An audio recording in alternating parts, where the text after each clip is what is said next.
지난 시간에 이제 10장을 끝냈는데 이제 10장에서 뭐 여러 가지 가격 차별화 정책에 대해서 배웠고, 이제 각각 어떤 식으로 차별화를 해서 기업이 이익을 더 많이 올리는지, 독점 기업이 안 그래도 완전 경쟁에 비해서는 더 많은 이익을 올리지만 그거는 가격을 하나로만 정했을 때 그렇게 된다는 것이었고, 독점 기업이 가격을 여러 가지 방식으로 차별화해서 정할 수 있다면 더 많은 이익을 얻어낼 수 있다라는 내용이 10장에서 배웠던 내용입니다.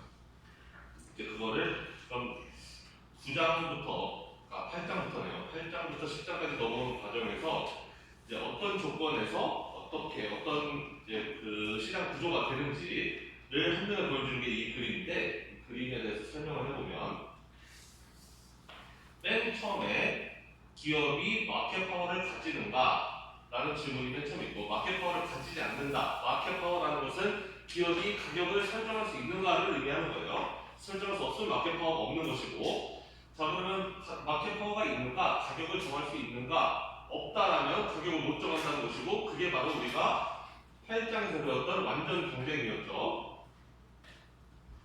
그래서 정할 수 없다면 퍼펙트 컴퍼티션이다. 결국은 모든 기업들은 MR과 MC가 같아지는 지점에서 생산을 해야지 이익이 극대화되는데, 완전 경쟁에서는 MR이 P와 같기 때문에 결국 P는 MC와 같은 지점에서 생산하게 된다. 그래서 기업의 이윤은 장기적으로 0으로 수렴하게 된다. 라는 게 8장이었고, 자 그러면 기업이 만약에 마켓 파워를 가져요. 그래서 이제 가격을 설정할 수 있다라고 했을 때, 만약에 기업이 이제 독점 기업인데 만약에 리세일과 아르비트라지를 막아낼 수 있느냐, 제품을 어떤 가격에 팔았을 때 그게 다시 중고 시장에서 다시 다른 가격에 팔린다든지, 그럼 리세일을 막을 수 있느냐, 막을 수 없다면, 그렇다면 가격 차별화를 할 수 없다는 거예요. 가격 차별화라는 것은 내가 두 그룹에 대해서 가격을 다르게 받겠다는 건데, 이쪽 그룹의 사람이 가격을 싸게 사서 저쪽 그룹한테 비싸게 팔고 이런 식으로 해버리면 안 된다는 거죠. 그래서 그거를 막을 수 없다면, 그러면 가격을 차별화해서 결정할 수 없다. 결국 모나폴리는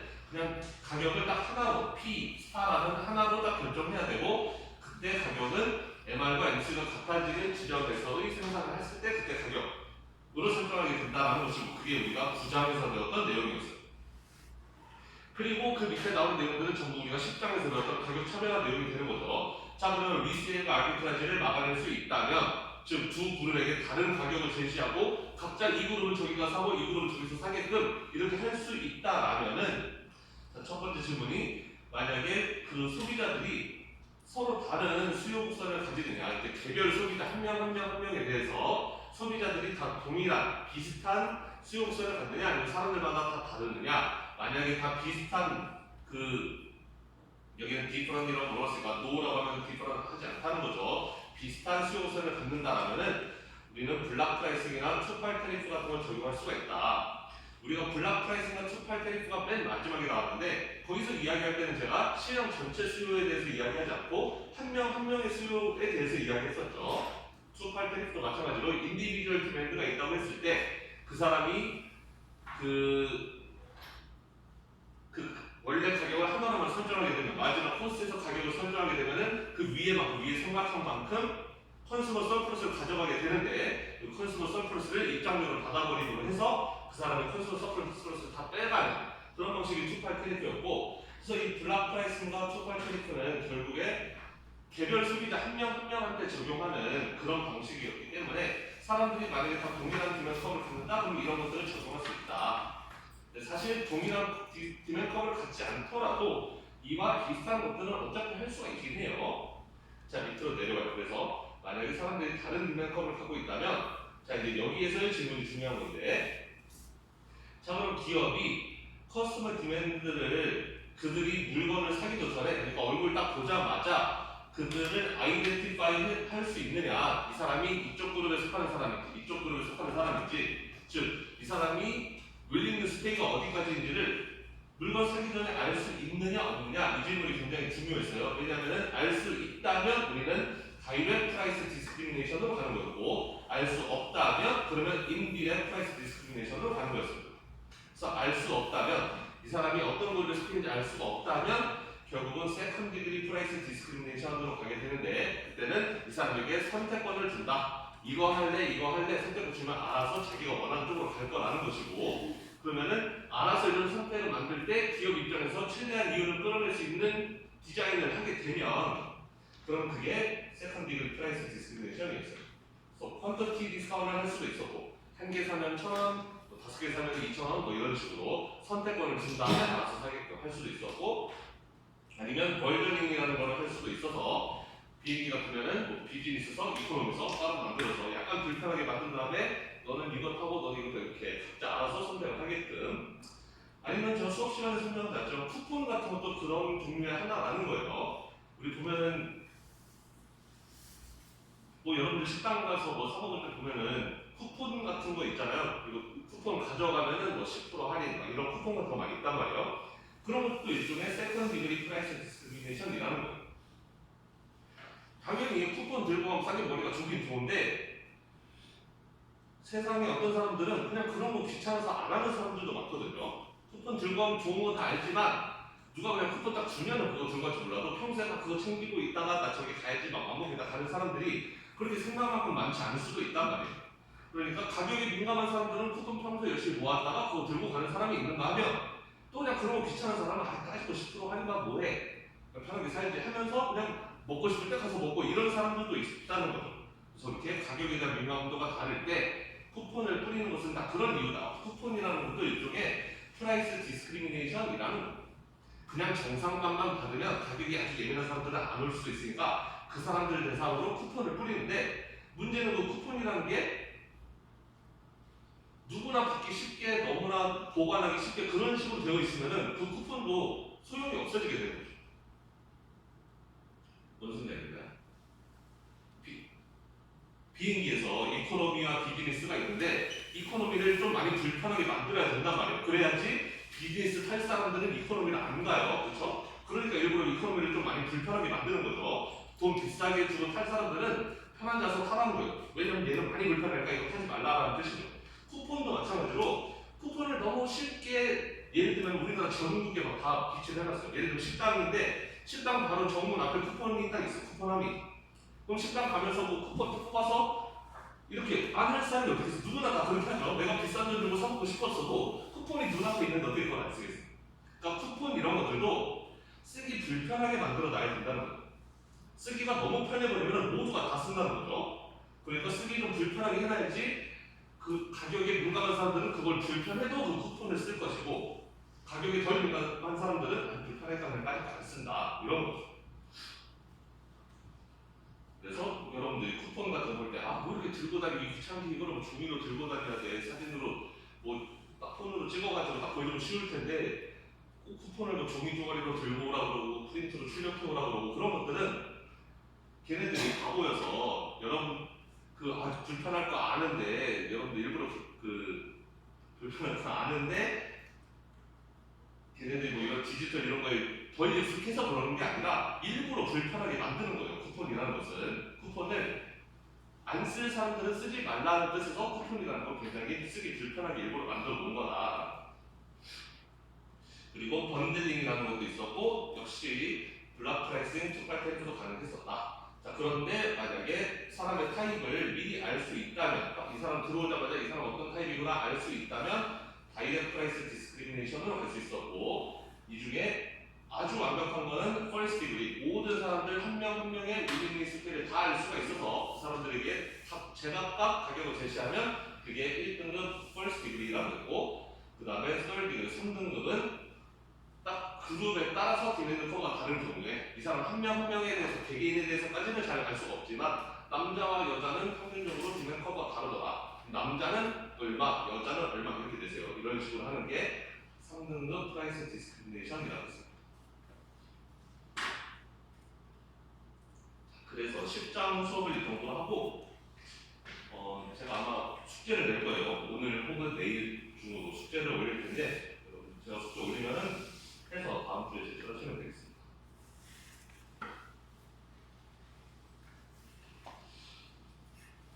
그러면 이제 11장으로 넘어가게 될 텐데,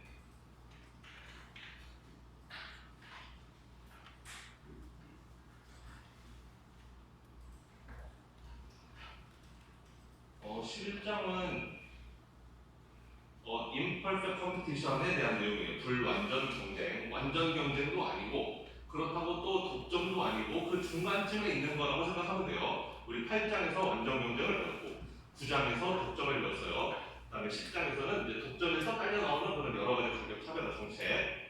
그렇다면 독점은 이쪽 끝이고 완전 경쟁은 저쪽 끝이라면 이 중간쯤에도 여러 가지 시장 구조가 있을 수 있는데 바로 그것들을 다 합쳐서 imperfect competition이라고 한다. perfect competition보다는 좀 덜 완전한 그런 경쟁이라는 거죠. 그래서 여기 11장에서는 다양한 시장 구조에 대해서 배우게 될 거예요. imperfect competition이 딱 한 개가 아니라 여러 가지 종류가 있어요. 아마 어쩌면 여러분들이 이번 입시경제학을 들으면서 가장 어려운 챕터가 여기가 될 수도 있겠어요. 11장. 저 같은 경우는 어렸을 때 제일 재밌게 공부했던 게 10장, 11장 이런 내용들이었던 것 같은데 조금 어려울 수도 있습니다. 그렇다고 뭐 수학이 어렵다는 건 아니고 우리가 하는 건 다 더하기 빼기 수준의 산수밖에 없어요. 산수만 하는데 그 논리를 여러분들이 잘 따라와야 논리를 하나하나 이해하면서 넘어가는 게 중요합니다. 자, 그래서 인트로덕션 우리는 이제 좀 더 우리는 양 극단을 배웠단 말이에요. 완전 경쟁과 독점이라는 양쪽 극단을 배웠는데 그 양쪽 극단보다는 좀 더 현실에 가까운 가운데 있는 것들을 배우기 위해서 좀 더 현실에 가까운 가정들을 몇 개 릴레이스 시킨다. 예전에 가정들을 좀 빡세게 했다면 이번엔 가정들을 좀 더 현실적으로 바꿔본다라는 건데 일단 디그리스 오브 컴피티션을 좀 다양하게 해본다. 경쟁의 정도를 예전에는 완전 경쟁, 완전 회사들 다 모두가 다 공평한 완전 경쟁을 한다든지 아니면은 회사가 하나밖에 없는 모나폴리를 했다면 이번에는 경쟁의 정도가 완전 경쟁은 회사 수가 엄청 많이 들어와도 되고 나가도 되고 프리 엔트리 프리 엑시트였잖아요. 근데 여기에서는 그리고 독점은 회사가 한 개뿐이었고 이제 우리가 여기서 11장에서 배운 거는 회사 숫자가 많지 않아요. 2개, 3개 뭐 이런 겁니다. 3개짜리는 잘 안 하게 될 거야. 대부분 2개일 텐데 회사 2개가 서로 경쟁하는 완전 경쟁이라면 다른 회사를 막 들어올 수 있다고 했죠. 회사가 이익을 보면 여기서는 그런 건 아니고 회사 2~3개가 경쟁하는 그런 정도. 그 다음에 초반에는 안 나오고 좀 나중에 나오겠지만 디퍼런시에이티드 프로덕트에 대해서도 설명을 하겠다. 우리가 지금까지 했던 그 완전 경쟁에서는 모든 기업이 다 동일한 제품을 아이덴티컬한 제품을 생산한다고 그랬는데 이제 11장에서는 초반에는 우리가 아이덴티컬한 걸 배우는데 나중에 좀 뒤쪽으로 넘어가면 디퍼런시에이티드를 배우게 되고요. 그 다음에 스트래티지 비헤이비어에 대해서도 약간 가정을 달리해서 우리 지금까지는 생산량을 결정하는 방식으로 주로 해왔었어요. 그게 완전 경쟁이든 아니면 독점이든 뭐 MR은 MC가 되는 Q를 정해라 라는 식으로 Q를 결정하는 방식으로 했는데 여기서는 이제 Q를 결정하는 방식도 있지만 또 한편으로는 가격을 결정, 기업의 가격을 P를 결정, 프라이스를 결정하는 방식으로도 그런 가정을 해서 문제를 푸는 것도 해볼 겁니다. 자, 일단 올리고폴리라는 걸 알아야 되는데 올리고폴리는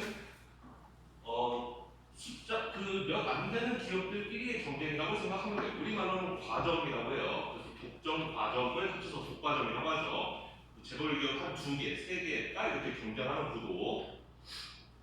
뭐 대한항공과 아시아나항공 이렇게 경쟁하는 구도. 이마트와 홈플러스 뭐 이런 식으로 이렇게 한 2~3개 되는 회사들끼리 이제 시장 안에서 싸우고 있는 구조를 올리고폴리라고 합니다. 그래서 스몰 넘버스 오브 펌들의 경쟁이고 그리고 우리가 이제 중요한 것이 올리고폴리에서 그 이퀄리브리엄이라는 게 뭔지 이퀄리브리엄이 균형이라는 건데 그 균형이라는 게 뭔지에 대해서 설명하는 게 중요하다. 그래서 우리는 지금까지 아직 imperfect competition 지금 들어갈 거니까 우리가 지금까지 배운 2개의 시장 perfect competition과 모나폴리에서는 슈얼런 이퀄리브리엄이라는 게 결국 프라이스 퀀티티 컴비네이션인데 마켓을 클리어링하는 프라이스 퀀티티 컴비네이션이었다는 거예요. 결국에는 시장을 이렇게 딱 청산하는 그런 그 가격과 수량의 생산량의 조합이었다는 건데 시장을 클리어링한다는 게 뭐냐? 결국 생산자와 소비자가 서로 그 지점에서 가장 만족하기 때문에 거기서 벗어날 유인이 없는 경우에 우리가 마켓 클리어링이라고 부르는 거예요. 그러니까 생산자도 그 상태가 제일 좋은 상태이고 소비자도 그 상태가 제일 좋아요. 그래서 예를 들면 우리가 뭐 MR은 MC와 같은 지점에서 Q를 생산하잖아요. Q를 찾을 때 MR과 MC가 같아지는 그 지점 찾는 거죠. 이 지점에서 생산하게 되면 얘를 벗어나고 싶어하지 않는다라는 거예요. 생산자 입장에서는. 왜? 이게 이윤을 극대화하는 그 회사한테 베스트인 그런 상황이기 때문에. 그래서 그 여기서 말하는 이퀄리브리엄이라는 것은 뭔가 회사가 다른 선택을 했을 때 더 나은 대안이 있으면 그쪽으로 갈 텐데 그런 게 없는 경우, 더 나은 대안이 없어서 그 상태에서 그 다른 곳으로 이동하려는 인센티브가 없는 경우에 마켓 클리어링이라고 합니다. 이제 우리가 아마 이퀄리브리엄에 대해서는 올리고폴리 하면서 되게 여러 가지 형태로 나올 텐데 하다 보면은 그 무슨 말인지 이해가 될 거예요. 자, 그래서 올리고폴리에서는 좀 더 이제 복잡한 것들이 있는데 올리고폴리 인더스트리에서는 각각의 회사들의 액션이 이거 중요합니다. 각각의 회사들의 액션이 influences what the other companies want to do. 다른 회사들이 어떻게 하고 싶어 하는지에 영향을 미칠 수 있다는 거. 이게 제일 중요해요. 우리 11장에서는. 우리 이 전까지는 회사를 하나하나 회사 입장들을 우리 회사가 이렇게 하면은 저쪽에서 어떻게 할지 이런 거에 대해서는 생각해 본 적이 없어요. 완전 경쟁에서는 그냥 시장에서 내려오면 우리는 받아들여서 우리만 생각하면 되는 것이었고 모나폴리는 어차피 회사가 하나니까 자기 생각만 하면 돼요. 지금 여기에서는 11장에서는 회사가 두 개인데 내가 어떻게 하느냐에 따라서 쟤가 나를 보고 선택을 바꿀 수도 있는 거죠. 그 우리들이 상호작용을 하는 게 대단히 중요하다는 거예요. 어떤 회사의 액션이 다른 회사의 액션에 영향을 미칠 수 있다는 점이 우리가 지금까지 배웠던 내용과 가장 다른 점이다.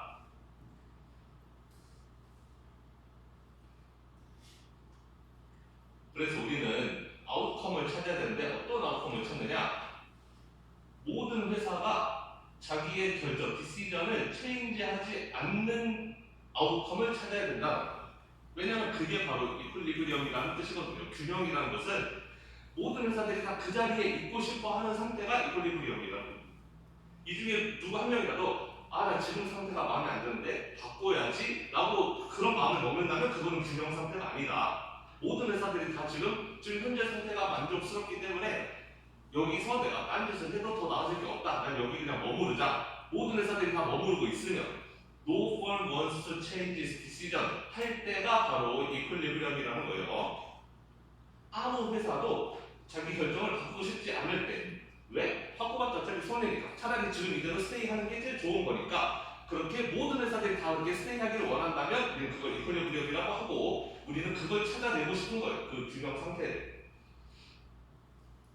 그럼 그런 균형 상태를 찾으려면은 우리는 결정해야 되는데 단순히 그냥 산업 전체의 프라이스와 퀀터티를 결정하는 것보다는 더 생각을 많이 해야 된다. 더 많은 것들을 결정해야 된다. 우리는 지금까지는 그냥 한 회사의 자기만의 결정에 대해서만 했는데 우리 지금부터 볼 거는 우리 회사의 결정이 저 회사의 결정에 어떤 영향을 미치지 이것까지 감안하면서 계산을 해야 되기 때문에 좀 더 복잡하다. 그리고 방금 전에 제가 이야기했던 각각의 회사들이 자기의 최선을 다하고 있는 상태인데 최선을 다하고 있는데 그게 그 다른 회사들이 하고 있는 액션을 전제로 해서 모든 회사들이 다 자기들이 최선을 하고 있을 때 우리는 그런 균형을 내시 이퀄리브리엄이라고 한다. 혹시 내시 이퀄리브리엄이라는 말 들어봤어요? 처음 들어보나요? 그 내시라는 건 사람 이름이에요. 존 내시고 이분이 주인공으로 나오는 영화 혹시 알아요? 네, 혹시 안 본 학생이 있다면 보시길 바랍니다. 왜냐면 저도 어렸을 때 봤던 것 같은데 경제학과를 나왔는데 이 영화를 안 봤다? 그러면 조금 말이 안 된다고 생각하는 그런 영화가 있어요. 맞나 이거? 뷰티풀 마인드 이런 영화가 있고 러셀 크로우가 존 내시로 나온 영화죠. 네, 한번 보십시오. 아주 유명한 영화고 이 존 내시의 일대기를 그린 영화이고 이분은 수학자죠. 존 내시는 수학자고 경제학자라고 보도할 수 있겠는데 어쨌든 그 게임 티어리, 게임 이론이라는 것을 어떻게 보면 굉장히 체계적으로 발전시킨 그런 사람이고 당연히 노벨상 받았죠. 노벨 경제학상 받았고 지금은 이제 돌아가셨는데 기회가 되면 보시기 바랍니다. 우리가 12장에서 게임 이론에 대해서 조금 더 자세하게 배우고 있고, 그리고 우리 과에는 이미 게임 이론 과목이 있죠. 아마 대부분 경제학과 있는 학교에는 게임 이론 과목이 따로 있을 거예요. 그만큼 게임 이론은 중요한 것인데, 어떻게 보면 그 체계를 딱 잡은 사람이 이차한 내시라는 사람이다. 그래서 우리 11장에서도 사실 게임 이론이라는 말을 굳이 쓰진 않지만 사실상 게임을 하고 있는 거예요. 우리 회사, 저 회사 서로 게임을 하면서 균형을 찾아가는 과정을 할 거거든요.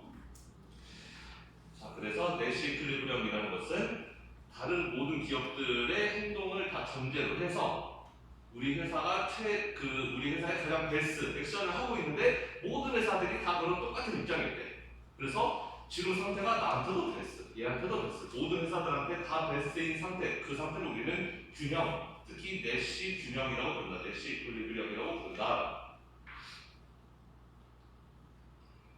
그래서 여기 문제, 게임 티어리 문제가 하나 나와 있는데, 사실 게임 티어리는 12장에서 더 자세하게 할 거지만 여기 먼저 좀 선수 쳐서 게임 티어리 거를 먼저 하나 띄워놨네요. 아주 대표적인 그리고 아주 쉬운, 그러면서도 게임 이론을 딱 한 방에 설명할 수 있는 그런 모델인데, 두 개의 회사가 있어요. 디즈니와 워너브라더스 회사가 있는데 둘 다 영화 만드는 회사죠. 근데 둘 다 영화를 찍었어요. 신작 딱 발표했는데, 발표했으니까 이제 그 둘은 이제 경쟁이 되는 거죠. 둘 다 이제 신작을 발표해서 영화가 이제 경쟁이 붙었는데, 얘네들의 고민은 이 광고를 할까 말까가 고민이에요. 광고를 적극적으로 할까 아니면 광고를 좀 소극적으로 할까. 자, 그래서 결론은 이거죠. 둘 다 광고를 하거나 아니면 둘 다 광고를 안 하게 된다면 결국 두 회사는 이제 그 이익을 이제 반반 나눠먹게 된다. 이제 손님들은 알아서 절반 정도 이렇게 나눠서 갈 것이다. 그런데 만약에 광고를 한쪽은 했는데 다른 한쪽 안 했다? 그러면 이제 거기서 이제 큰 차이가 벌어진다는 거죠. 그래서 워너브라더스가 광고를 했는데, 애드버타이즈 했는데 디즈니가 하지 않았다? 그러면 워너브라더스 이익이 550이 되고 디즈니 마이너스 80, 엄청난 손해를 보게 된다. 상대방이 광고를 안 했을 때 내가 하게 되면 그 이득, 시장에 있는 모든 이득 내가 다 챙기고 쟤네는 완전 망하게 된다. 반대로 워너브라더스가 광고 안 했는데 만약에 디즈니가 광고했다 그러면 워너브라더스 마이너스 80, 디즈니 550 얻어간다는 거죠. 디즈니가 다 가져갔다. 자, 그럼 둘 다 광고를 하거나 둘 다 광고를 안 했을 때는 어쨌든 반반 나눠 갖는 건데, 생각해보면 둘 다 광고라는 것은 비용이 들어간단 말이에요. 그러니까 지금 얘네가 망설이는 거죠. 광고가 공짜로 할 수 있는 거면 당연히 그냥 하면 되는 건데, 광고를 하게 되면 비용이 들어가니까 지금 할까 말까 망설이는 거예요. 광고를 둘 다 하면 시장을 둘 다 나눠먹게 되는데 결국 250씩 벌게 된다. 근데 둘 다 광고를 안 하는 결정을 했다. 예를 들어서 그러면은 둘이 가져간 몫이 320씩 된다. 광고비 안 썼으니까 그만큼 이익이 더 커진다라는 거죠. 자, 이 상태를 놓고 이제 이런 걸 게임 이론이라고 하는 거예요. 워너브라더스와 디즈니가 게임을 하는 겁니다. 그래서 나에게 돌아오는 결과가 내 선택에만 의존하는 게 아니라 상대방 선택에도 의존하는 거죠. 나와 상대방의 선택이 어떤 거였는지에 따라서 나에게 결과가 돌아오게 되는 건데, 자, 그러면 이제 이런 문제는 어떻게 푸느냐? 12장에서 더 자세하게 하겠지만 차근차근 풀면 돼요. 자, 지금 여기 숫자가 앞에 써 있는 게 워너브라더스의 숫자예요. 우리가 일반적으로 게임 이론의 표를 저런 식으로 그리면은 이 왼쪽에 있는 게 1번 회사고 위에 쪽에 있는 회사가 2번, 디즈니가 2번 회사, 워너브라더스가 1번 회사예요. 그래서 여기 써 있는 이 숫자들 아웃컴도 이게 앞에 거가 1번 회사, 즉 워너브라더스 거고 이 뒤에 거가 디즈니의 아웃컴이 되겠습니다. 자, 그럼 이런 문제를 풀 때 내시 이퀄리브리엄을 어떻게 찾느냐? 내시 이퀄리브리엄이라는 것은 워너브라더스와 디즈니 모두 어떤 선택을 했을 때 그 선택에서 벗어나고 싶지 않아야지 그게 내시 이퀄리브리엄이라는 거예요. 둘 중에 한 명이라도 내 지금 선택에 불만이 있는데 라고 하면은 그건 이퀄리브리엄이 아니다. 자, 문제 어떻게 푸냐면은, 자, 디즈니가 일단 애드버타이즈를 한다라고 가정하는 거예요. 디즈니는 애드버타이즈를 한다. 그럼 그 경우에 워너브라더스는 뭐가 나한테 더 이득이 되느냐를 생각해 보자는 거죠. 디즈니는 애드버타이즈 하긴 했어요. 자, 이쪽으로 결정했어요. 그랬을 때 워너브라더스는 광고를 하면 250을 벌고 안 하면 마이너스 80을 벌죠. 그러면 광고를 하는 게 더 좋은 거죠. 그래서 워너브라더스 입장에서는 250과 80 중에서 얘가 더 좋은 거다. 얘가 더 좋다. 빨간색에 이렇게 칠하겠습니다. 그 다음에 이번에는 디즈니가 광고를 안 한다라고 가정해 봅시다. 아까는 한다라고 가정했는데 이번에는 안 한다. 쟤네의 선택이 이번에는 광고 안 한다라고 가정했을 때 워너브라더스 입장에서는 또 보는 거죠. 우리가 광고를 하면 550을 벌고 우리가 광고를 안 하면 320을 벌고 그럼 550, 320 중에서는 550이 더 좋은 거잖아요. 그러니까 550 쪽으로 간다. 우리는 그대로 광고를 한다. 이렇게 된다는 거죠. 자, 이 둘 중에서는 애드버타이즈 선택을 할 것이고 역시 이 둘 중에서도 애드버타이즈 선택을 할 거라는 거예요. 이번에는 디즈니의 선택. 자, 워너브라더스가 이번에는 광고를 한다고 가정해. 이번에 디즈니 입장에서 보는 거예요. 워너브라더스는 자, 윗길을 택했어요. 애드버타이즈 하는 쪽으로. 그러면 디즈니는 어떻게 할 것인가? 디즈니 입장에서는 광고를 하면 애드버타이즈 하면은 250을 벌고 뒤에 숫자죠. 디즈니가 2번 회사가 있어요. 디즈니는 광고하면 250 벌고 광고 안 하면 마이너스 80이에요. 그럼 250 마이너스 80 중에는 당연히 250이 더 좋은 거죠. 따라서 이쪽을 선택할 것이다. 다시 한번. 그리고 똑같이 이번에 워너브라더스가 광고를 안 하는 쪽으로 결정했어요. 아랫길을 택했다. 그럼 이번에 역시 디즈니 입장에서 광고를 하면 550 벌고 안 하면 320 벌고 그러면은 320보다 550 버니까 당연히 왼쪽에서 좋은 거죠. 550 버는 쪽으로 가게 될 것이다.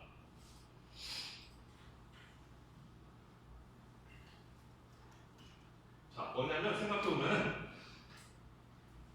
디즈니가 광고를 한다고 해도 워너브라더스는 광고를 할 것이고 디즈니가 광고를 안 한다고 해도 워너브라더스는 광고를 할 거라는 거예요. 쟤네가 어떤 선택을 하든 우리한테는 광고를 하는 게 이득이고 똑같이 지금 양 회사가 대칭이니까 똑같이 워너브라더스가 광고를 하든 안 하든 관계없이 디즈니는 무조건 광고하는 게 이득이라는 거예요. 그러니까 둘 다 광고를 하는 게 이득이다. 여기가 이득이다라는 거죠. 그래서 둘 다 광고를 하게 될 것이다. 보스 윌 애드버타이즈 하게 될 것이다. D가 답이라는 거예요.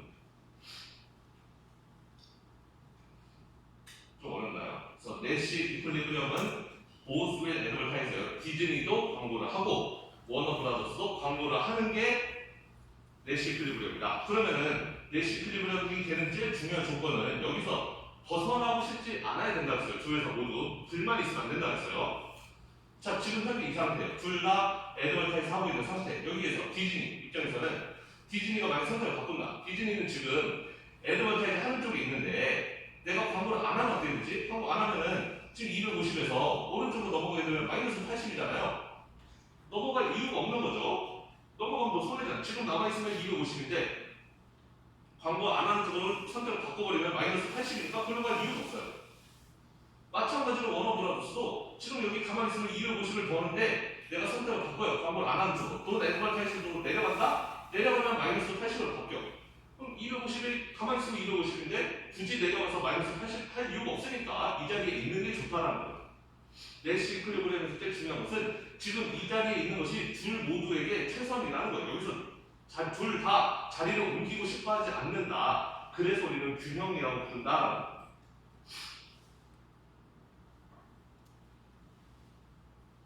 자, 가장 게임 이론 중에서 가장 유명하고 가장 단순한 게임인데 이런 종류의 게임을 뭐라고 불러요? 유명한 단어가 있는데 들어봤나요? 프리즈너스 딜레마라고.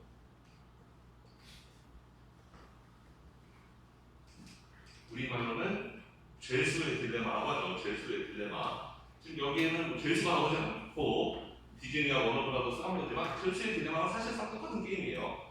혹시나 죄수의 딜레마가 뭔지 모르는 사람들은 집에 가서 꼭 한번 찾아보시기 바랍니다. 게임 이론의 가장 기초가 되는 그런 게임이죠. 얘랑 거의 똑같은 게임이라고 보시면 돼요.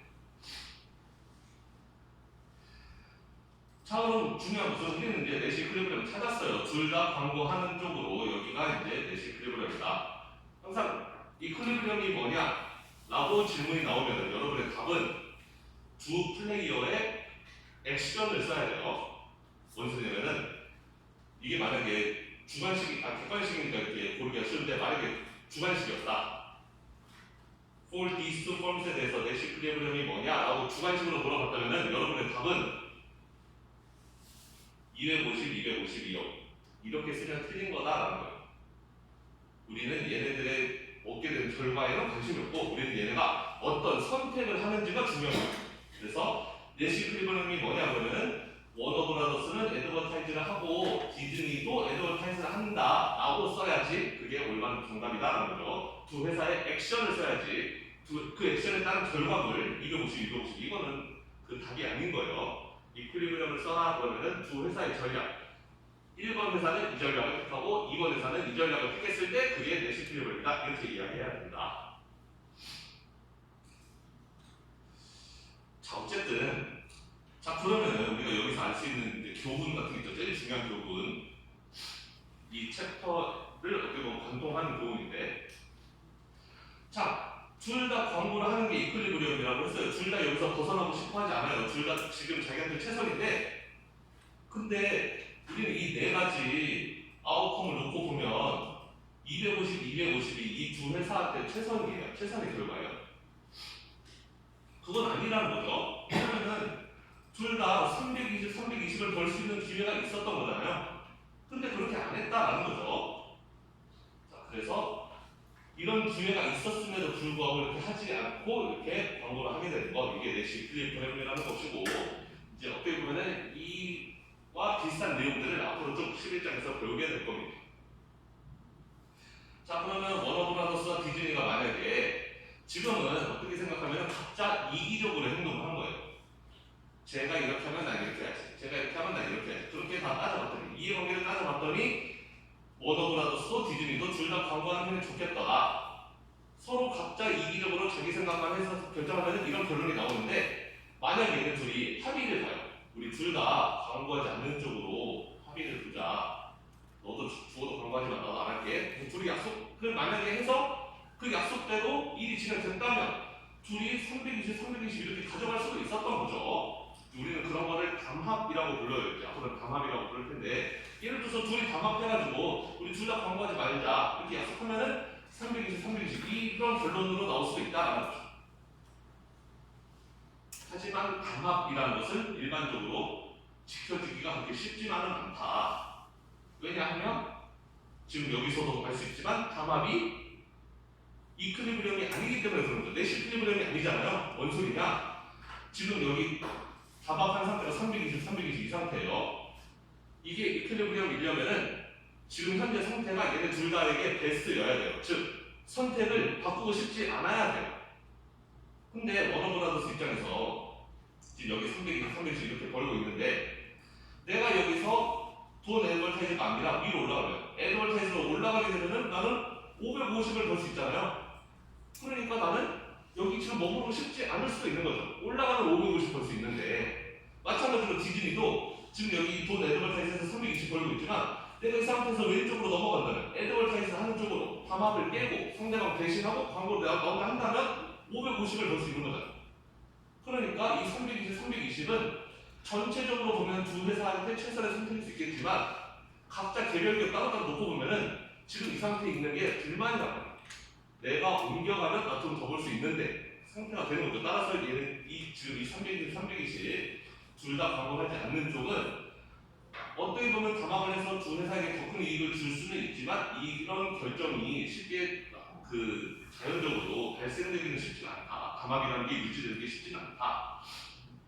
이유는 이퀄리브리엄이 아니기 때문에 즉 내가 배신할 인센티브가 있기 때문에 디즈니도 그렇고 워너브라더스도 그렇고 자리를 옮겨가면 320 대신에 520을 챙겨갈 수 있는 그런 기회가 있기 때문에 지금 현재 상태가 얘네들한테 있어서 베스트가 아니다.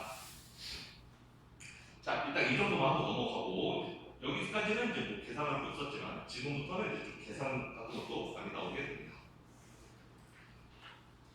자 그러면 첫 번째 이제 올리가폴리의 아이덴티컬 구스에 대해서 여러 가지 모형을 할 텐데 첫 번째는 콜루전과 카르텔에 대해서 해볼 거예요.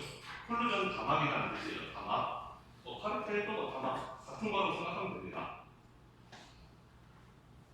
자 그래서 올리가폴리스틱 마켓에서는 있는 기업들은 인센티브를 가져요. 콜루전 담합을 하고 카르텔을 형성하고 싶은 인센티브를 누구나 갖는다. 자, 여기서 보면 이게 콜루전이라고 했죠. 320, 320. 담합을 안 하면 얘네 둘은 이대로 자연적으로 이쪽으로 갈 거예요. 근데 담합을 하면 320, 320으로 갈 수가 있으니까 당연히 이 두 회사 모두 담합을 제가 그 약속을 확실하게 한다면, 제가 배신만 안 한다면 나도 같이 이렇게 가면은 담합해서 더 많은 이익을 얻어낼 수 있는데 라는 생각을 할 수밖에 없죠. 그런 인센티브가 있다는 거예요. 올리고폴리스 마켓에서는 그 담합을 하고 카르텔을 형성하고자 하는 그런 인센티브를 갖게 된다, 기업들은. 그렇게 하면 더 많은 이익을 낼 수가 있으니까. 자, 그럼 담합, 콜루전이라는 건 뭐냐? 자, 올리고폴리에 있는 그런 기업들이 코올리네이트 하는 거죠. 서로 협동하는 거예요. 서로 짠다는 거죠. 서로 협동을 해서 마치 액트에서 모나폴리처럼 행동하는 거예요. 독점처럼 행동을 한다. 독점처럼 행동을 해서 프라이싱 디시전을 내리고, 우리 두 장에서 독점 배웠죠. 그 독점에서 하는 MR과 X 같아지는 지점 생산하듯이 그런 결정을 내리고, 그 다음에 모나폴리 프라핏을 반띵한다. 스플릿 반띵한다는 거죠. 그렇게 하면 그거를 콜루전이라고 부른다는 거죠. 그러니까 각자 내 나름대로 생산량을 결정하고 이렇게 하지 않고, 우리 둘이 같이 한 회사인 것처럼, 너랑 나랑 우리 둘이 같은 편이야, 같은 회사야 라고 해서 모나폴리를 딱 정하는 거예요. 우리가 구장에서 배웠던 그 가격 결정. 그렇게 한 다음에 거기서 이익이 나면은 너랑 나랑 반띵, 이렇게 나눠보는 게 콜루전이다.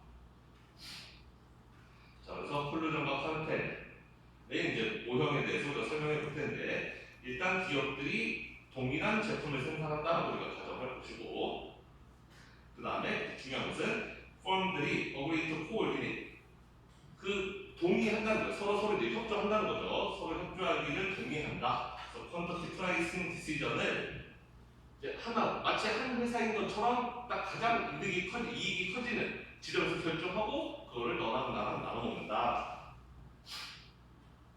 자, no firm deviates from the agreement. 동의한 거에서 배신하지 않는다. 두 회사 모두 배신하지 않는 거 알아야 되고, 그리고 심지어 브레이킹 하는 것이, 배신하는 것이 기업의 베스트 인트레스여도, 기업 배신하는 게 더 좋다 하더라도 그거를 배신하지 않으면은 카르텔이 유지된다. 아까 그림으로 돌아가면은 카르텔은 여기라는 거죠. 320, 320 둘이 담합하면은 이렇게 먹을 수가 있어요. 얘네들은 둘 다 배신하면 더 많은 이익을 챙길 수가 있어요. 워너브라더스 여기에서 위로 올라가면 550 챙길 수가 있고, 디즈니도 여기에서 왼쪽 넘어가면 550 챙길 수가 있어요. 배신하면 더 좋은 이익을 챙길 수 있다. 브레이킹이 하면 그것이 펄스 베스트 인터레스트이다 라는 건데, 그럼에도 불구하고 여기에 남아 있어야지 콜루전이고 카르텔이고 유지할 수 있다라는 거죠. 얘네들이 배신해버리고 간다? 그러면 디즈니도 배신, 워너브라더스도 배신, 그럼 결국에는 둘 다 광고하는 쪽으로 갈 수밖에 없다는 거죠. 내시 이퀄리브리엄 쪽으로 갈 수밖에 없다는 거죠. 카르텔이 유지가 되려면, 콜루전이 유지가 되려면 이퀄리브리엄으로 가고 싶은 마음이 있지만 그걸 참아야 된다. 참고 둘이 서로 믿음으로 버텨줘야지 그게 콜루전과 카르텔을 유지시킬 수 있다라는 거죠. 이해가 되나요? 배신하는 게 더 좋지만 참는다라는 거예요. 배신하는 게 더 좋아도 우리는 배신하지 않는다, 참는다. 그것이 둘 다 배신하는 것보다 더 좋은 결과를 주는 걸 알기 때문에 참는다. 자, 그러면 instability of collusion and cartel. 콜루전과 카르텔은, 담합과 카르텔은 인스테이블하다, 안정적이지 않다라는 거예요. 또 지금까지 했던 이야기죠. 안정적이지 않아요. 왜? 브레이킹이 하는 게 더 좋은 폴스 베스트 인트레스를 가져올 때가 많으니까 배신하고 싶은 마음이 불쭉 간다는 거죠. 320 벌고 있지만 배신하면 550인데 이리로 가고 싶은 마음이 불쭉 갔기 때문에 그게 안정적으로 유지되기가 어렵다. 둘 다 서로 믿음으로, 우리 배신하면 더 이익 보는 거 알지만 그래도 배신하지 말고 서로 믿음으로 갑시다 라고 하는 건데, 그 믿음이 과연 스테이블 할 거냐라는 거. 안정적이지 않을 수 있다. 왜? 콜루전을 메인테이닝 하는 데 있어서 문제는 두 회사들 모두, 각각의 회사들이 인센티브 칩을 갖고 있기 때문에 배신할 인센티브를 갖고 있기 때문에 이게 유지되기가 쉽지 않다라는 거죠. 자, 두 개의 회사가 있어요. A와 B 두 개의 회사가 있는데 둘 다 아이덴티컬 프로덕트를 생산한다. 동일한 제품을 생산한다고 쳐봅시다. 자, 디맨드 커브가 P는 20-Q예요. 마지막 코스는 4달러라고 가정하고, 자, 그러면 유서펌스 콜루 만약에 두 회사가 담합을 한다 그러면은 얘네들은 모나폴리처럼 행동할 거다라는 거예요. 담합이라는 것은 모나폴리를 의미해요. 한 회사인 것처럼. 회사는 두 개지만 두 회사가 하나 합쳐서 한 회사처럼 행동하자라는 게 담합이에요.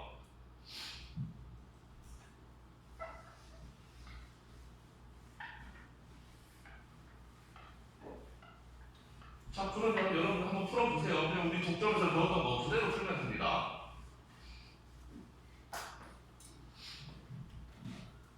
자, 그러면은 P는 20-Q 라고 했으니까 그럼 마지막 레비뉴는 MR은 20-2Q겠죠. 네, 그리고 우리는 마지막 레비뉴가 뭐랑 같아야 된다? MC랑 같아야 된다. MR 이퀄 MC가 되어야 된다. 4달러. 그러니까 20-2Q가 4가 되어야 되니까 Q는 8인가요?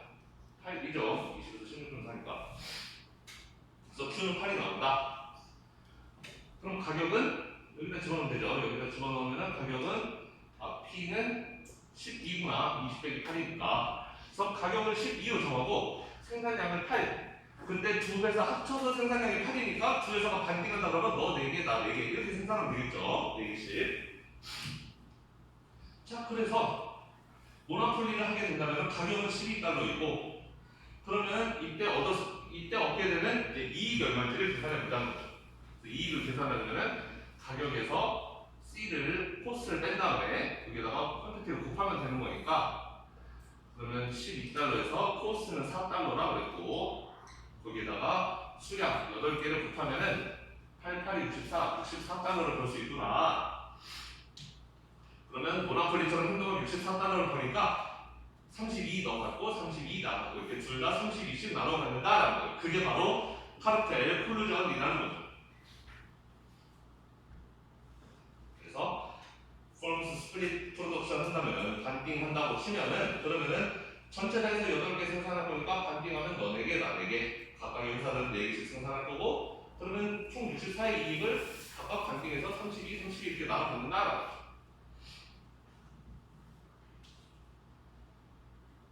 자, 그러면은 지금 이게 콜루전이 상대 콜루전 했을 때 두 회사들은 각각 4개씩 생산하고 32달러씩 벌어가는 거 그게 지금 현재 콜루전의 결과이고 그런데 만약에 자, what happens if firm A decides to produce 5 units instead of 4 4개 생산하지 않고 만약에 firm A가 5개 생산해 지금 약속했잖아요. 너 4개, 나 4개 하기로. 왜냐면은 합쳐서 8개 생산하는 게 됐으니까 반띵해서 너 4개, 나 4개 하자. 이렇게 약속했는데 근데 firm A가 살짝 배신합니다.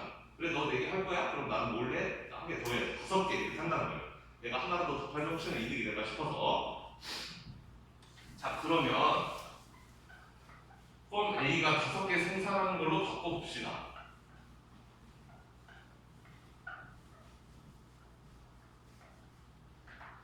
자, 그러면 가격은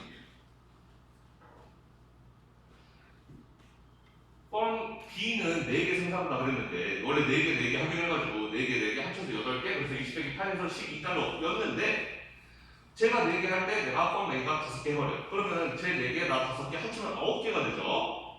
그럼 9개를 집어넣으면은 20에서 9를 빼야 되니까 가격이 이제 11달러가 되는 거예요. 가격이 바뀌었어요. 이제 생산량이 늘어났기 때문에 아까는 4개, 4개, 8개 할 때 가격이 12였고 이번에는 쟤는 4개 때 나는 5개 했을 때 합쳐서 9개니까 그 가격이 바뀌었습니다. 자, 그러면 펌 A의 이익은 프로핏은 자, 일단 가격은 11달러고 비용은 마지막 코스는 4달러였어요. 4달러 빼고 거기에 A의 생산량을 곱하면 돼요. 5개. 자, 나는 5개를 만드는데 4달러의 비용을 들여서 팔 때는 11달러에 파는 거예요. 가격이니까. 하나 팔 때마다 7달러 버는 거죠. 7달러 버는데 5개를 파니까 7로 35. 35를 벌게 된다. A 회사는.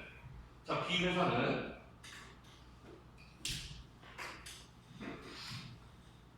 B 회사는 똑같이 4달러 비용을 들여서 11달러에 파는데 얘는 4개 생산하고 있다고 했죠. 순진하게. 그래서 4개만 만들고 있어요. 7, 4, 28, 28달러를 벌게 된다. 우리 아까 콜루전을 했을 때를 해보면은 A는 12 빼기 4에서 4를 곱해서 32였고 B도 마찬가지로 똑같이 12에서 4 빼는 거에서 4를 곱해서 32달러 이렇게 보는 거죠. 이게 콜루전을 했을 때의 상태. 이거는 B는 순진하게 계속 4에 머물렀는데 4개에 머물렀는데 A가 얍삽하게 5개를 대신한 거. 그게 왼쪽 상태죠.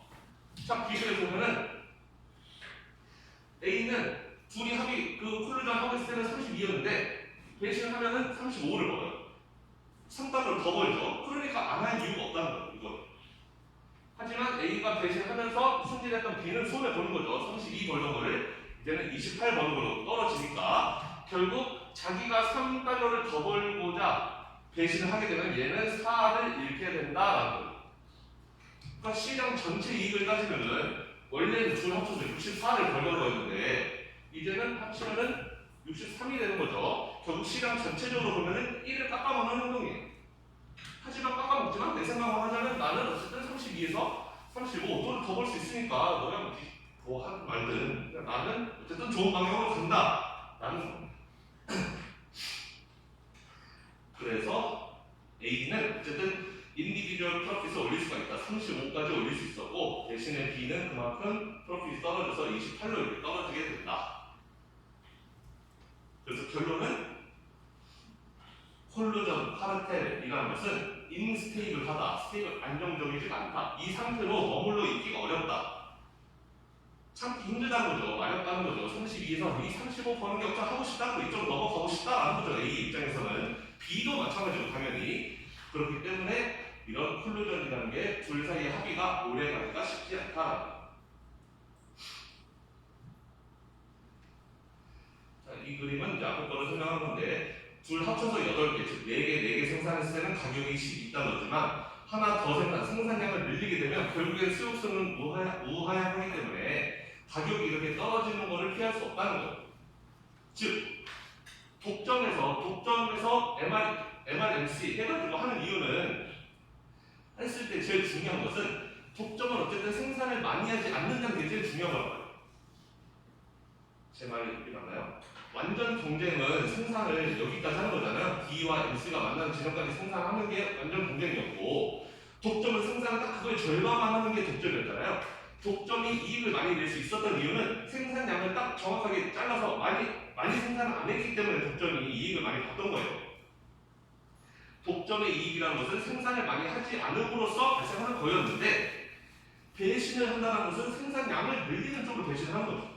그러니까 시장 전체적으로 보면 결국은 이익이 더 줄어들 수밖에 없다라는 이익이 더 줄어듦에도 개별 기업의 입장에서는 더 많은 이익을 올릴 수가 있기 때문에 저렇게 할 용의가 발생한다.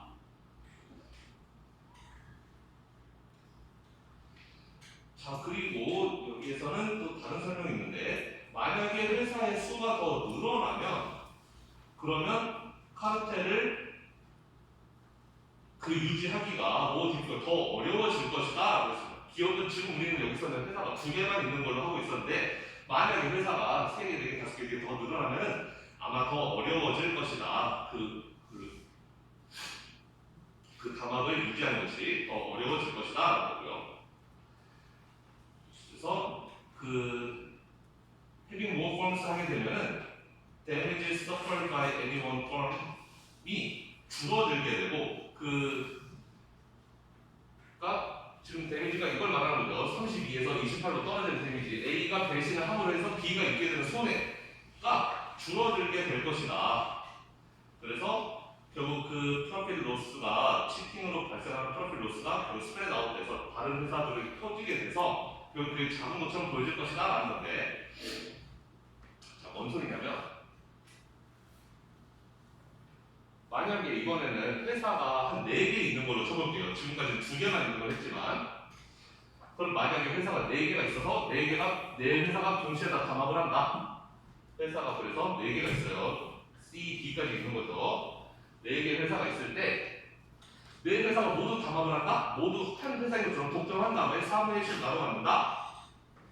그러면 아까 전체 다 합쳐서 64였던 이익을 4수로 나눠 가지면 되죠. 결국 8개 생산했던 거를 2개씩 얘는 또 2개 1개 생산하면 되잖아요. 8개를 2개씩 나눠서. 그럼 모든 회사가 다 16 이렇게 벌게 되겠죠. 합치면 64를 벌게 될 것이고, 이게 4회사가 서로 담합을 하고 있을 때 상태고, 근데 이 와중에 역시 또 A가 배신해요. B, C, D는 순진하게 가만히 있는데 A가 배신하는 경우를 생각해 봅시다. 그럼 A가 배신을 하면, 자, 원래는 2개 합쳐서 8개니까 가격이 12달러였던 거죠. 20에서 18을 빼서 12달러였던 건데 A가 생산 하나 더 해요. 2개인데 얘는 3개. 그러면 3, 2, 2니까 9개 생산량이 되는 거고, 가격은 또 11로 떨어지게 되는 거죠. A가 생산량 하나 늘리면 가격은 11이 되고, 그 다음에 A, B, C, D 생산량이 얘는 3개, 나머지 애들은 다 2개 이렇게 될 것이다. 그러면 7, 3, 21, 7, 2, 14, 14 이렇게 되겠죠. 벌어가는 돈이. 자, 그러면 A는 돈 얼마가 늘었느냐? 5가 늘었어요. 16에서 21 됐죠. B, C, D는 얼마를 잃느냐? 2를 잃어요. 16에서 14, 2를 잃었어요. 우리 아까 거랑 비교해보면은 회사 2개만 있었을 때 A가 얻게 되는 그 디비전을 함으로 해서, 배신을 함으로 해서 A가 얻게 되는 이익은 32에서 35로 올라갔던 거예요. 3이 올라갔어요. 32에서 35로 3 올라갔고, 그 다음에 그 배신을 함으로 인해서 얻게 된 상대방의 그 데미지는, 그 B 회사가 얻게 되는 손실은 32에서 28이니까 4가 발생했다. A가 얻게 되는 이익은 3, B가 입어야 되는 손실은 4. 그러니까 B가 입는 손실은 컸고 A가 얻는 이득은 크지 않았는데, 여기에서는 A가 배신하면은 이익이 5가 돼요. 16에서 21 된 5를 더 벌었죠. 여기서 3밖에 못 벌었는데, 그리고 다른 회사들은 손실이 2밖에 안 돼요. 여기에서는 B의 손실이 4였는데. 그러니까 이 세 손실은 합치면 크지만 개별 기업으로 따지면 그렇게 크지 않단 말이에요. 2는. 그런데 A가 얻게 되는 이득은 5니까 굉장히 크죠. 따라서 A 회사 입장에서는 이렇게 가고 싶은 유인이 훨씬 더 크다라는 거예요. 회사 둘만 있을 때보다는. 둘만 있을 때는 배신해봤자 내가 얻는 건 3밖에 안 되고, 그리고 제가 이렇게 되는 게 4인데 그건 눈치가 보이는 거죠. 저한테 좀 미안하고. 근데 여기에서는 내가 넘어가도 내가 얻게 되는 이익은 5니까 굉장히 큰데, 얘네들이 이렇게 되는 거는 2밖에 안 들어요. 좀 덜 미안하죠. 그러니까 넘어가도 얘네들이 잘 모를 수도 있을 것 같고. 그러니까 이렇게 기업 수가 많아지게 되면은 콜루전을 벗어나고 싶은, 디비에이션을 하고 싶은 생각이 더 커진다. 그렇기 때문에 이 어그리드 프로덕션을 홀딩하는 게 어렵다라는 거예요. 회사 수가 많아지게 되면은. 그리고 애초에 카르텔에 있는 모든 회사들은 당연히 취입하고 싶은 인센티브를 갖는데, 두 회사만 있으면 둘이서만 서로 약속을 하면 되지만, 회사 수가 많아지면 4개, 5개면 4개, 5개가 다 서로 약속을 하고 배신하지 않아야 되는데, 그렇게 되기는 당연히 쉽지 않겠죠. 애초에 설득하는 게 쉽지가 않다. 회사가 둘만 있으면 어떻게 둘이서 잘 해볼 수 있어도 3개, 4개, 5개 되면은 모든 회사를 다 설득하기라는 것은 사실 쉽지가 않기 때문에, 그래서 콜루전 카르텔이라는 것은 기본적으로 인세이브를 하는데 안정적이기가 어려운데, 그런데 그나마 회사가 둘만 있을 때는 혹시 모르지만 3, 4, 5으로 넘어가게 되면 더더욱 어려워진다.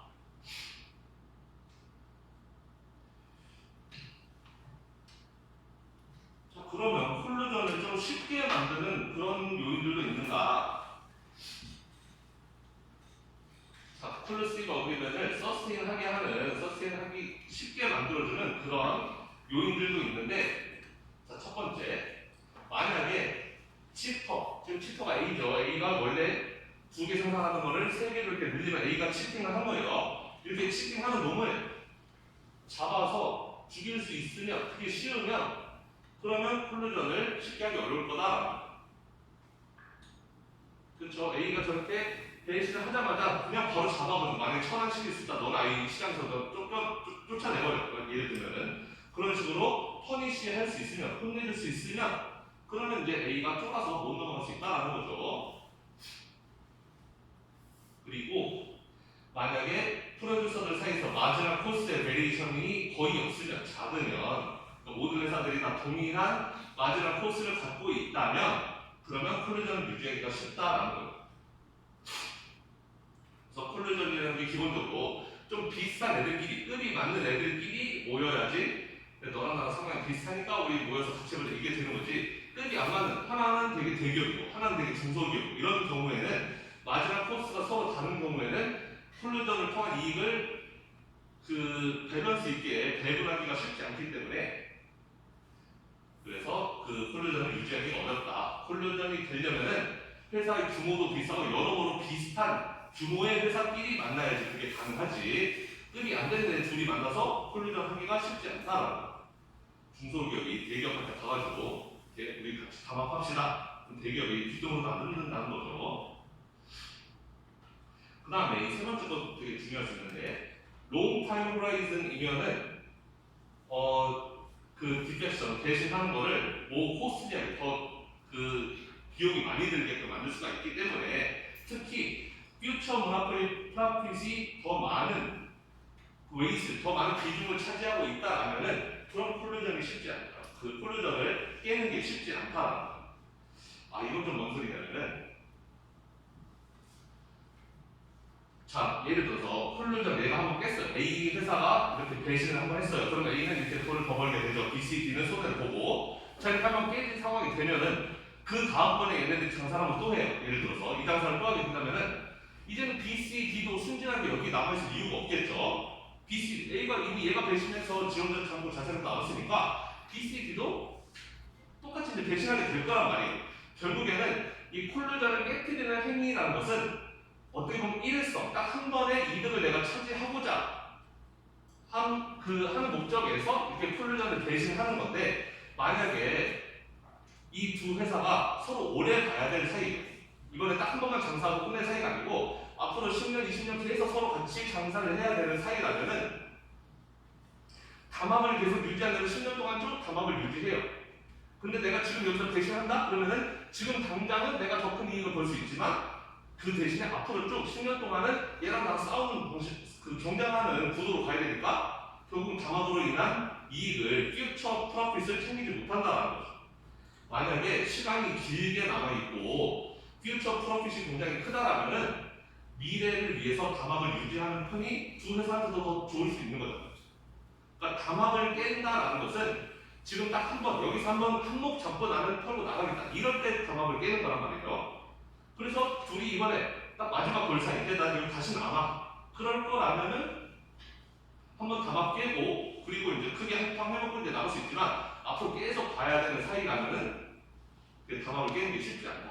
담합을 깨서 지금 당장은 이익을 많이 벌 수 있어도 앞으로 보게 될 이익이 계속 줄어들기 때문에 그래서 이렇게 롱타임 호라이즌인 경우에는 두 회사가 오랫동안 장사를 같이 해야 되는 그런 경우에는 콜루전을 유지하기가 좀 더 쉽다.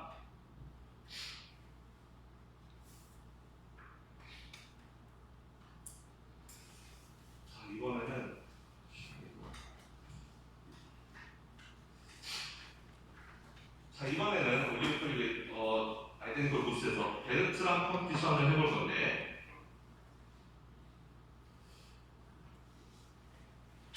베르트랑 컴피티션은 이제 내시 클리브를 찾아가는 과정인데 두 회사가 이제 경쟁을 하는 거예요. 우리 이제 두 회사가 담합하는 건 여기서 다 끝났습니다. 콜루전 앤 카르텔에서 끝났고 그 담합과 그 카르텔이라는 것은 유지되기가 어렵다. 왜냐하면 내시 클리브령이 아니기 때문에 유지되기가 어렵다라는 것까지 배웠고 이제 지금부터는 내시 클리브령인 것들만 배울 거예요. 두 회사가 실제로 경쟁하는 것들을 배우게 될 겁니다. 첫 번째 경쟁 구도가 베르트랑 컴피티션인데 자 그래서 우리가 지금까지 봤던 콜루전 모델에서는 기업들이 아웃풋 디시전에 대해서 집중했었다. 지금까지는 Q가 몇 개, Q를 선택하는 거에 우리가 집중해 왔다는 거예요. 지금 A, B, C, D 모두 두 개씩 생산한다. 여기에 초점을 맞췄던 거죠. A가 두 개 아니고 세 개를 생산한다. 생산량, 아웃풋 디시전에 우리가 지금까지 목을 맸었는데 근데 실제 현실에서는 간혹 기업들은 아웃풋 디시전이 아니라 프라이스 디시전에 더 집중하는 경우도 많다. 기업들이 마켓 파워가 있다면 가격을 우리가 설정하는 생산량은 모르겠고 일단 가격을 결정하는 데 있어서 그걸 가지고 경쟁하기도 한다는 거죠. 실제 과점 시장을 보면은 생산량 우리가 몇 개 생산해야지 이것도 중요하지만 우리가 가격을 얼마로 설정해야지 가격 경쟁을 하는 구도도 심심찮게 많이 볼 수 있다는 거죠. 거기서 나온 모형이 베르트랑 컴피티션이에요. 베르트랑 컴피티션은 올리브 팔리인데 이치펌 이 두 개의 회사가 가격을 결정해요. 우리는 가격 얼마로 팔겠어. 너네는 얼마 팔라고 이렇게. 그래서 상대방이 가격을 어떻게 결정했느냐에 따라서 전략적 인터랙션이 자주 발생한다라는 것이고, 그래서 베르트랑 컴피티션에서는 일단 동일한 제품을 생산한다. 그리고 이제 중요한 것은 기업들이 choosing the price 한다라는 거예요. 경쟁을 하는데 가격 경쟁을 한다. 나는 얼마의 가격 설정, 너는 얼마의 설정. 그리고 가격 설정은 동시에 사이먼테니어스하게 이루어진다라는 것이고, 사실 이 베르트랑 컴피티션 굉장히 쉬워요. 계산할 것도 없고 굉장히 간단한데,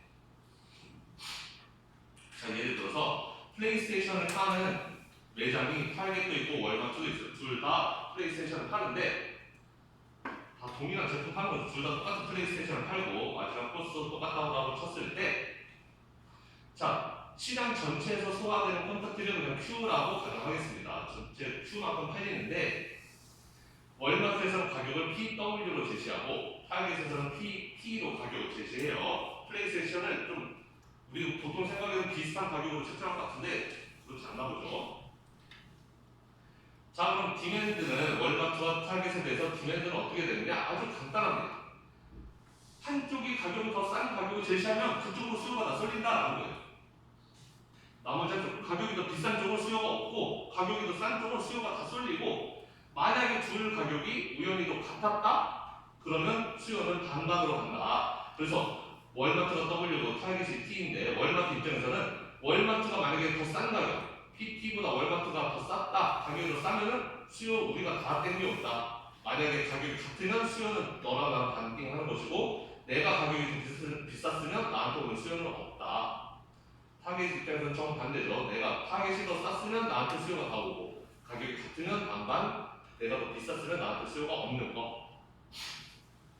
그래서 아주 간단한 거예요. 사실 베르트랑 모델은 산수를 우리가 풀 게 없어요. 자 그러면 이렇게 되면 내시 이퀄리브리엄이 어떻게 결정될지를 여러분들 한번 생각해 보세요. 상식적으로 생각해 보면은 예를 들어서 가격이 둘이 같아요. 지금 현재 타겟과 월마트가 가격이 같은데 두 회사 모두 내가 가격을 살짝만 더 낮추면 1달러만 살짝 낮추면 시장 전체 수요를 서로 가격이 같을 때 반띵하는 것을 전체 수요를 내가 다 땡길 수 있잖아요. 그러면 가격을 당연히 낮추고자 하는 인센티브가 있겠죠.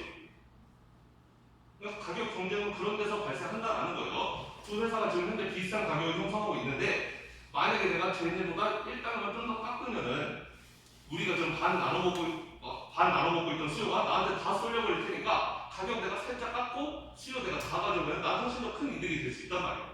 따라서 가격을 낮추고자 하는 인센티브가 있다라는 거죠. 두 회사 모두. 자 만약에 월마트가 타겟보다 만약에 가격을 낮췄다. 월마트가 타겟보다 가격을 낮췄어요. 왜?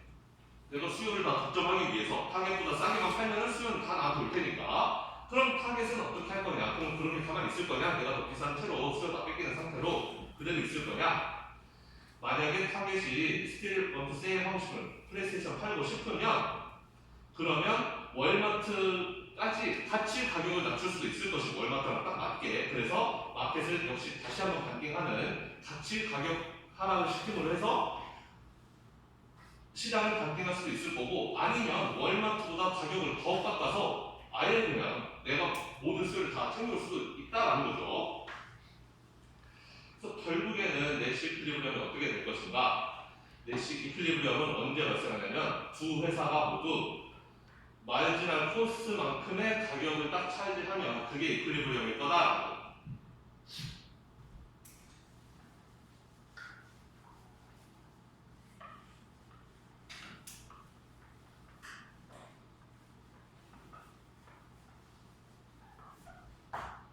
쉽게 말하면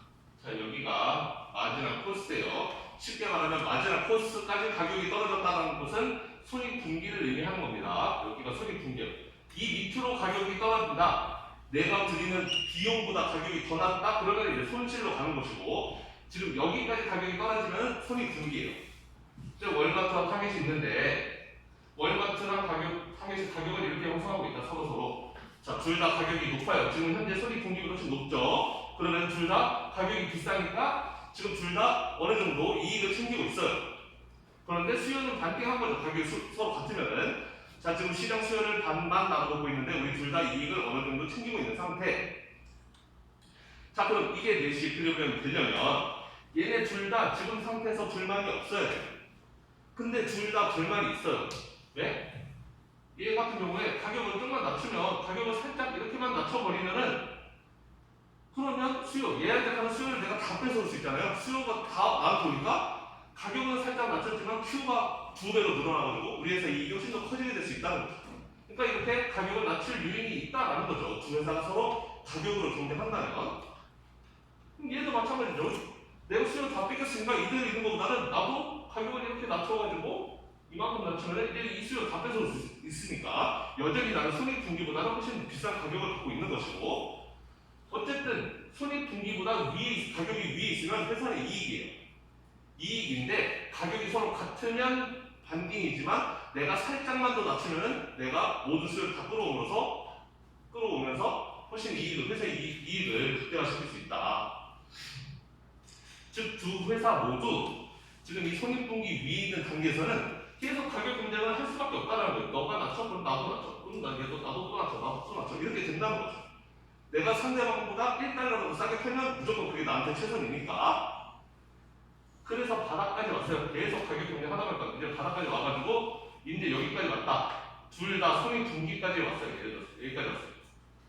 그러면 이 두 회사 모두 지금 현재 여기까지 오게 되면 딱 손익분기여서 이익을 못 벌어요. 이제 둘 다 프로핏이 0이에요.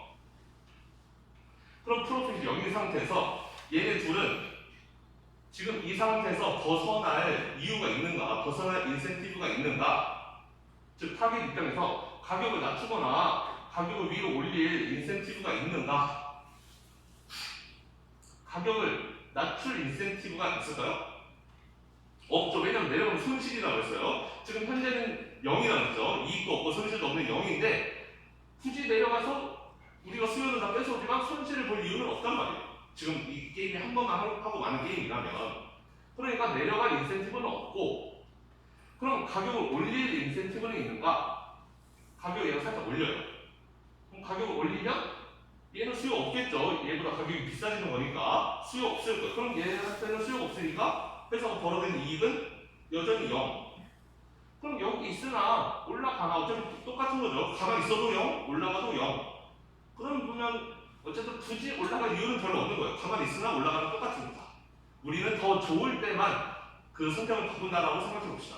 그러니까 더 좋아지지 않는 거죠. 올라가도. 지금과 동일한 상태가 되기 때문에 굳이 올라갈 이유가 별로 없어요. 얘도 똑같고 내려가기는 싫고 올라가봤자 뭐 없으니까 그냥 가만히 있는 게 좋다. 그래서 결국은 지금 이 상태가 둘에게는 넷이 이퀄리브리엄 상태다라는 거예요. 두 회사 모두 마지막 코스보다 높은 가격이 형성됐을 때는 가격 경쟁을 계속 할 거예요. 내가 쟤보다 좀만 싸게 팔면은 내가 수요를 다 끌어와서 이익을 잔뜩 챙길 수가 있으니까.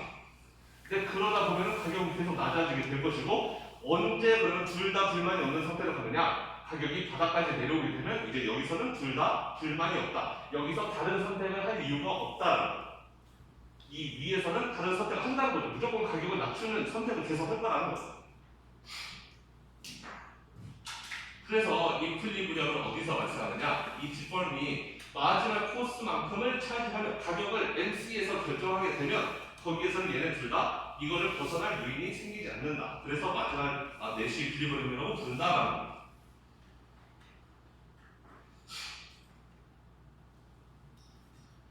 그래서 만약에 한 회사가 마지막 코스보다 더 높은 가격을 위에서 이렇게 가격을 위에서 형성하고 있다라면 그 회사는 다른 회사는 항상 가격을 더 낮춰야지, 쟤네 회사보다는 무조건 가격을 1달러라도 더 낮춰야지 하는 인센티브를 가지게 된다. 하지만 가격이 여기까지 바닥까지 떨어지게 되면 더 낮출 수는 없기 때문에 여기서 멈추 스테이하게 된다. 그게 레시필리그램이라는 것이고, 그래서 중요한 것은 이 베르트랑 컴피티션은 퍼펙트 컴피티션과는 달라요. 임퍼펙트 컴피티션이죠. 회사가 두 개밖에 없어요. 퍼펙트 컴피티션은 프리 엔트리 엑시시여서 많은 회사들이 오고 가고 하지만 베르트랑 컴피티션에서는 회사가 두 개밖에 없는 그런 임퍼펙트인데도 결과를 놓고 보면은 결과는 이거라는 거죠. 결국 P는 MC와 같아지는 결과가 나오게 된다. 마이클 리클리브리엄은 퍼펙트 컴피티션과 같은 결과, 즉 프라이스와 MC가 같아지는, 이건 조금 많이 배웠던 P는 MC, 이게 퍼펙트 컴피티션에서의 결과였는데 결국 이것과 동일한 결과가 베르트랑 컴피티션은 나오게 된다. 두 회사가 수량으로 경쟁하는 게 아니라 가격으로 결정하게 되면은 결국은 회사가 3개, 4개, 5개 이렇게 많지 않아도 회사가 땅 두 개만 있어도 가격 경쟁이 붙었다? 그러면은 완전 경쟁과 동일한 결과를 얻어낼 수도 있다. 우리 수요자들 입장에서는 두 회사가 수량 경쟁이 아니라 가격 경쟁이 붙었을 때 훨씬 이익이 더 커질 수 있다는 걸 알 수가 있는 거죠. 자, 오늘 여기 베르트랑 컴피티션까지 했고 다음 시간에 조금 더 어려운 슬로머 모형에 대해서 보도록 하겠습니다.